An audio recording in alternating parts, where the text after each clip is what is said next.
श्रीमद् भगवद गीता अध्याय 3 श्लोक 18। कल के श्लोक में हमने जाना कि जो व्यक्ति खुद की इच्छा रहित, मतलब बिना खुद की इच्छा के और संसार के संकल्पों से रहित, जो संसार हमें बताते हैं या समझाते हैं कि ये हमारा कर्तव्य है, उसके अलावा जो निस्वार्थ होकर कर्म करता है वही ज्ञानी कहलाता है। आज हम जानेंगे उसके आगे कि आज श्री कृष्ण क्या समझाते हैं अर्जुन को। तो आज के श्लोक में कह रहे हैं जो ज्ञानी हो जाता है। हमने कल बात किया कि ज्ञानी कौन होता है? जो अपनी स्वयं की इच्छाओं से नहीं चलता, न संसार के कर्तव्यों का पालन करता है जो संसार ने बताए हैं, वो अपने आत्मज्ञान से चलता है। ठीक है, वो होता है ज्ञानी। तो अब ज्ञानी जो हो जाता है, तो ऐसे आत्मज्ञानी के लिए ना तो किए गए कर्मों से कुछ पाना शेष रहता है, ना ही अकर्तव्य से कोई हानि होती है, और उसे किसी भी जीव से कोई प्रयोजन या आश्रय भी नहीं होता है। ठीक है, इस श्लोक में भगवान श्री कृष्ण आत्मज्ञान प्राप्त व्यक्ति की स्थिति का वर्णन कर रहे हैं। आत्मज्ञानी व्यक्ति अपने आप में पूर्ण होता है और किसी बाहरी कर्म या वस्तु पर निर्भर नहीं होता है। सबसे बड़ी बात कि हर वक्त सवाल आता है, आत्मज्ञानी व्यक्ति कैसा होता है, क्या होता है आत्मज्ञान? तो आत्मज्ञानी व्यक्ति हमेशा पूर्ण होता है, वो किसी और के ऊपर निर्भर नहीं होता है।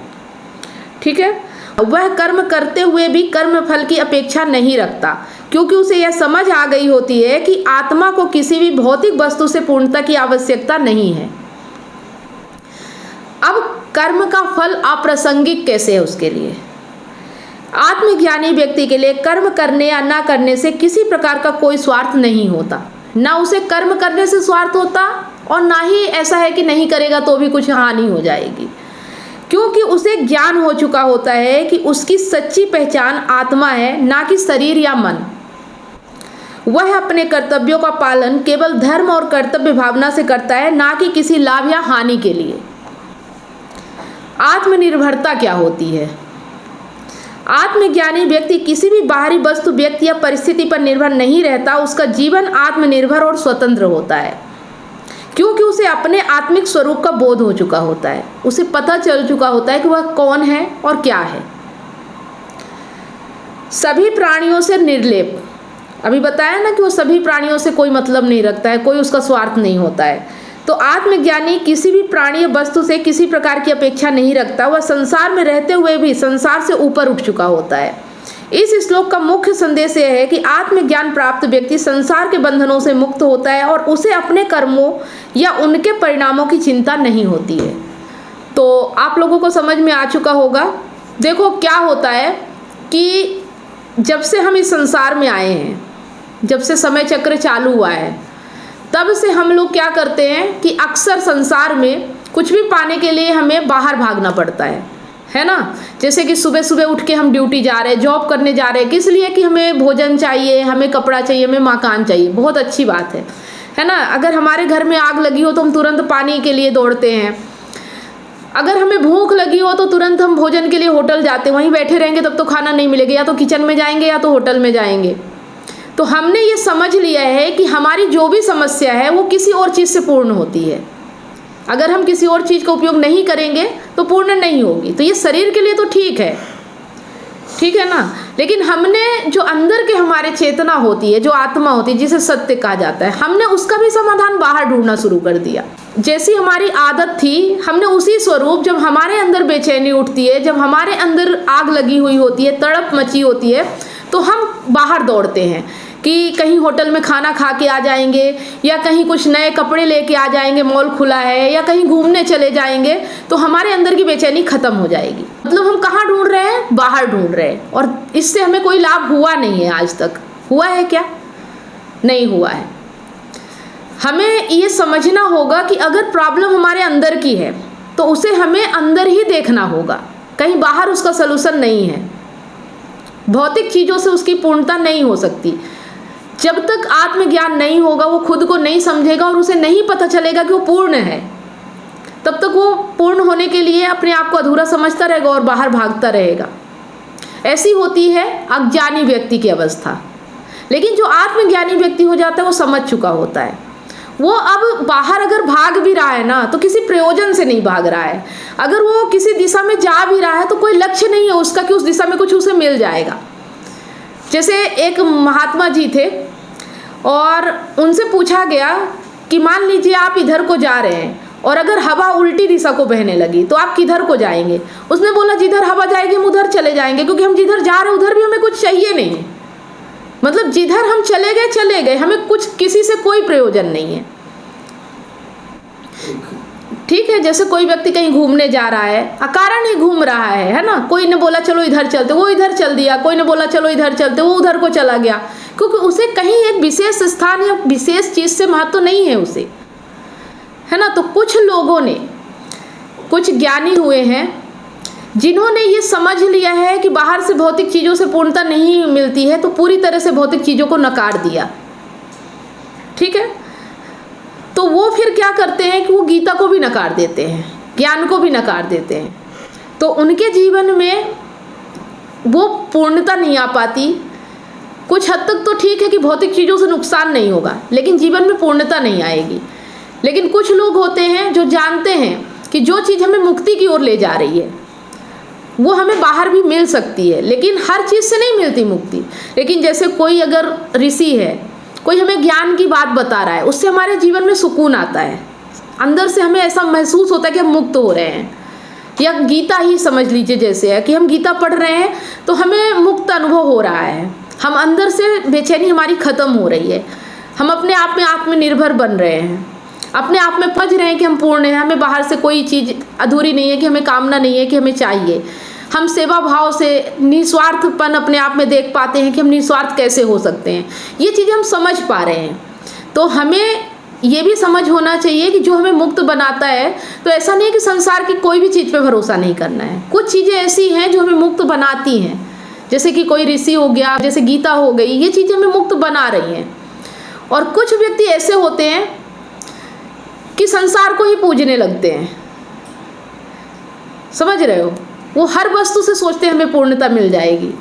किसी की भी मूर्ति के सामने पूजा कर रहे हैं, किसी के सामने जाके कामना कर रहे हैं कि मुझे पूर्णता मिल जाएगी, मुझे खुशी मिल जाएगी। तो कई तरह के लोग हैं, 2-3 तरह के लोग जैसे हमने बात की है। एक होता है आत्मज्ञानी, जो सभी चीज़ों पे तो भरोसा नहीं करता, वो अपने विवेक, अपने बुद्धि से निर्णय लेता है, ना किसी की मान्यताओं पे चलता, ना किसी के कहे सुने पे चलता। उसका विवेक, उसकी बुद्धि जो समझ आत्मज्ञान से आती है उससे वो निर्णय लेता है, तो वो लाभ में रहता है। लाभ या हानि की तो कोई बात ही नहीं है, वो पूर्ण स्वतंत्र होता है, मुक्त होता है, उसे मुक्त पुरुष कहते हैं।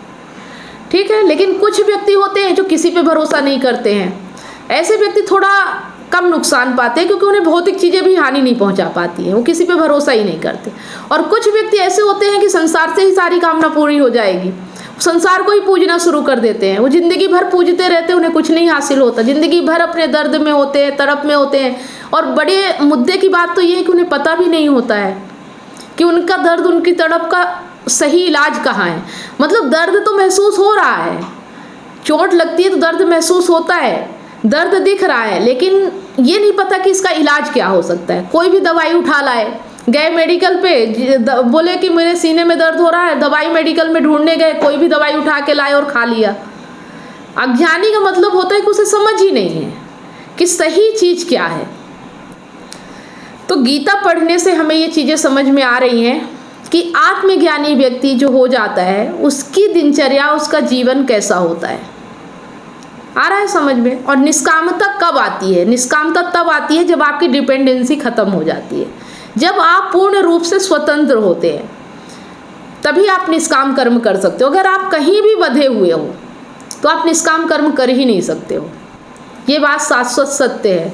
कोई भी व्यक्ति ये ना कह दे कि मैं बंधा तो हूँ लेकिन मैं निस्वार्थ सेवा कर रहा हूँ, हो ही नहीं सकता, आएगा ही नहीं अंदर से। जब तक आप पूर्ण रूप से स्वतंत्र अपने आप को महसूस नहीं करोगे, डिपेंडेंसी आपकी खत्म नहीं होगी, आप किसी की सेवा निस्वार्थ भाव से कर नहीं सकते हो। कहीं ना कहीं आपका स्वार्थ उसमें जुड़ ही जाएगा, चाहे आप कितना भी प्रयास कर लो।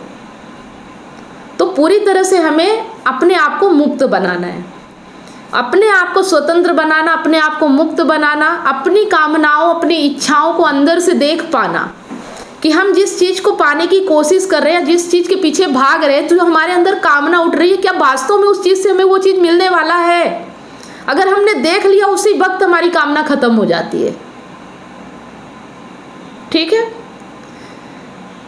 कहने का मतलब है ईमानदार रहो। एक ऐसा नहीं है कि आत्मज्ञानी व्यक्ति साधु ही हो सकता है, मैं नहीं मानती इस चीज को, है ना। चोर भी हो सकता है जिसको आत्मज्ञान हो गया, लेकिन उसने ये देख लिया कि मैं चोर हूं ईमानदारी से और कह दिया कि हाँ मैं चोर हूं, उस वक्त से उसकी चोरी की प्रवृत्ति खत्म हो जाती है। मतलब ईमानदारी से अपने आप को स्वीकार करना, मैं कौन हूं। और आपने जिस वक्त स्वीकार कर लिया कि आप कौन है, अगर आप बंधन में हैं और आपने स्वीकार कर लिया कि मैं बंधन में हूं, तो आप मुक्ति का प्रयास करने लगोगे, बंधन आपका खत्म होने लगेगा।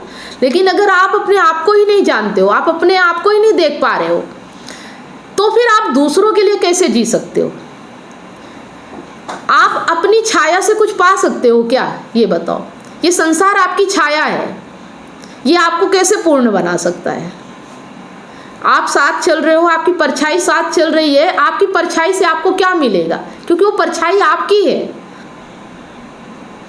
तो जो व्यक्ति इस संसार से कामना करता है और चाहता है कि मेरी पूरी जिंदगी बढ़िया ऐसो आराम में गुजर जाएगी, या मेरी जो परेशानियां ये खत्म हो जाएंगी, या मेरी बेचैनी तड़प खत्म हो जाएगी, बाहर भाग रहा है, सुबह से शाम तक भाग रहा है, पूरा दिन बिजी है, पर उसे पता नहीं है कि वो जो चाह रहा है वो बाहर नहीं मिल रहा है उसको।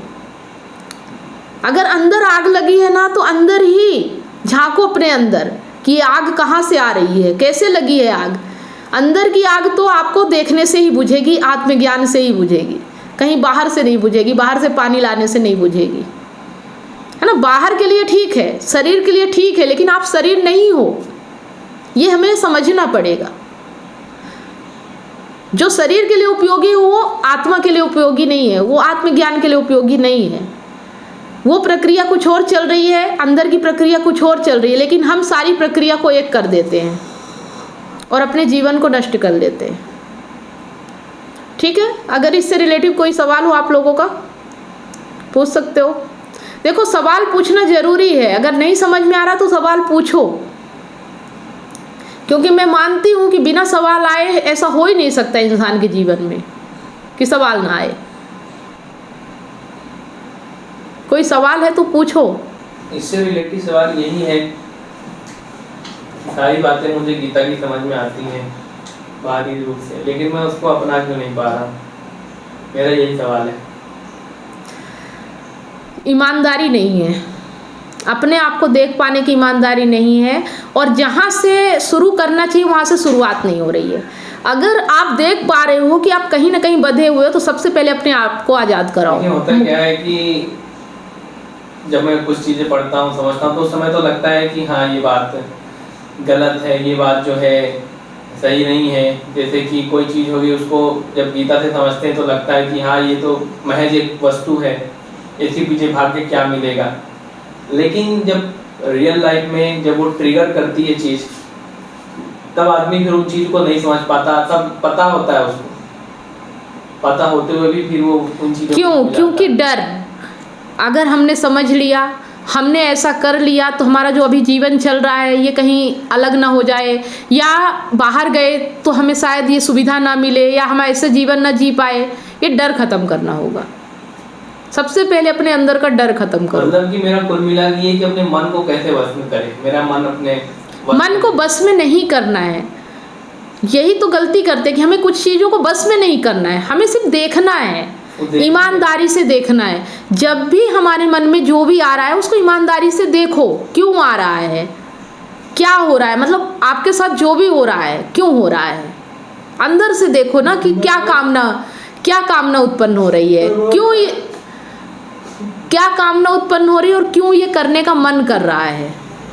मतलब कि क्या ये कामना उठ रही है, तो इसको मैं देखूं कैसे, वही मैं समझ नहीं पा रहा। देखिए, मैं तो शरीर, देखो बिना विचार के बाहर कामना नहीं होती है। हाँ। जैसे आपको बिस्किट खाने का मन है, ठीक है, तो पहले अंदर से आया ना कि मुझे बिस्किट खाना है, अंदर से आया, ठीक है, तो आप बिस्किट खाने निकल पड़े। तो पहले ये देखो कि मुझे बिस्किट खाने की इच्छा क्यों हो रही है, अंदर से जानो कि इच्छा किस वजह से आ रही, मीठा खाने की इच्छा क्यों हो रही है, क्रेविंग क्यों हो रही है, और क्या ये मीठा मेरे लिए उपयोगी है या मेरे लिए अनुपयोगी है। उसकी सार्थकता या निरर्थकता देख लो ना। जब आप इस तरह समझने लगोगे चीज़ों की सार्थकता और निरर्थकता, क्या मैं जो खा रहा हूँ मेरे लिए उपयोगी है, क्या उससे मेरा भला होने वाला है, क्या मेरी जो इच्छा है ये एक बार मीठा खाने से ख़त्म हो जाएगी या बार बार मुझे खाना पड़ेगा, मैं क्यों इसके पीछे भाग रहा हूँ। देखिए एक बात तो आपने ये बताई, बहुत सही बात बताई। दूसरी बात ये कि फिर जब हम कोई काम करते हैं, भले वो हमको समझ में आ रहा है गलत है, कर लेते हैं, उस समय तो बड़ा मजा आता है, बाद में फिर हमें ग्लानि क्यों होती है, पछतावा क्यों होता है? क्योंकि कहीं ना कहीं उसे हम कामनाओं के चलते करते हैं, और फिर हमारी जब कामनाएं पूरी नहीं होती तो हमें लगता है कि कामना भी पूरी नहीं हुई और हमने ऐसा काम कर दिया, इसलिए फिर हम अंदर से ग्लानि में भर जाते हैं। कामनाओं के चलते हम अंधे हो जाते हैं, हमें समझ में नहीं आता कि जो हमारे अंदर कामना उठ रही है वो बाहर जो हम कर रहे हैं वो हमारे लिए बेनिफिट है, दूसरों को क्या लाभ हो रहा है उससे, या सिर्फ हमें लाभ हो रहा है, या हम किसी का नुकसान करके वो काम कर रहे हैं, समझ रहे हो। और जब हमें ये दिख जाता है कि दूसरे का नुकसान हुआ लेकिन हमारा फ़ायदा कुछ नहीं हुआ, हमने जो काम किया उससे दूसरों का नुकसान हो गया, उस पल हमें फिर ग्लानि होती है। मेरा कोई काम मैंने किया, मेरा समय बर्बाद हो गया, तो जब मैं समय बर्बाद कर रहा होता हूँ तब तो मुझे ग्लानि नहीं होती, लेकिन जब शाम होती है, जब पूरा दिन खत्म हो जाता है, तब मुझे लगता है कि आज का जीवन मैंने, आज का जो दिन था मैंने ऐसे ही व्यर्थ कर दिया। लेकिन जानते बूझते कल मैं फिर यही काम करता हूँ। क्योंकि आपके जीवन का उद्देश्य बहुत छोटा है, लक्ष्य नहीं बना पा रहे हो, अपने जीवन का उद्देश्य नहीं समझ पा रहे हो आप कि आपके जीवन का उद्देश्य क्या होना चाहिए। और जब आप किसी फालतू काम में लगे होते हो उस वक्त आप अपने जीवन के उद्देश्य को भूल जाते हो, क्योंकि है ही नहीं ना। ऐसा उद्देश्य होना चाहिए कि या तो मरेंगे या तो जिएंगे। उद्देश्य ऐसा होना चाहिए कि आपको फालतू काम करने ही ना दे, है ना। काम क्या व्यर्थ है ये नहीं देखना है, ऊंचा लक्ष्य बनाना है। मतलब लक्ष्य बन जाएगा ऊंचा तो फिर ये अपने आप, ऊंचा लक्ष्य का मतलब ये है कि आप जो हो जी, आप कौन हो, पहले तो यही आत्मज्ञान है कि आप क्या हो। आप बंधे हो, बंधन में हो, आज़ाद हो, स्वतंत्र हो, आप इंडिपेंडेंट हो, आप आत्मनिर्भर हो, कौन हो आप। उसके बाद देखो कि आपकी अंदर से किस चीज़ से खुशी आ रही है, क्या काम करने से खुशी आ रही है, उससे अपना लक्ष्य बनाओ जीवन का। कि आनंद मतलब आनंद आ रहा है कि बोझ लग रहा है वो काम करना, बोरिंग लग रहा है कि उस काम को करने में आप व्यस्त हो जाते हो तो आपको समय का पता नहीं चलता, वो काम कैसा है, ये सब देखने को ही आत्मज्ञान कहते हैं। जी धीरे धीरे सब चीज़ें होती रहेंगी। जीवन का लक्ष्य बनाओ। देखो मेरा भी जीवन ऐसा ही था, मुझे नहीं समझ में आता था, लेकिन मुझे एक चीज़ समझ में आती थी कि मुझे सही रास्ते पे चलना है। देखिए अभी आप बोल रहे हैं तो मुझे लग रहा है कि मैं कॉमेडी करूं, मतलब कि क्या बताऊं मैं खुद को। तो कॉमेडी करने का मन है तो करो ना, किसने रोका है, तो ईमानदार रहो।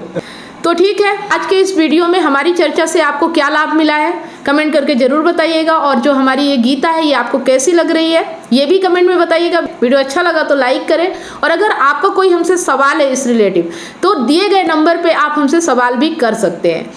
तो मिलते हैं नेक्स्ट वीडियो में, तब तक आप सभी लोगों को वीडियो अंत तक देखने के लिए बहुत बहुत धन्यवाद।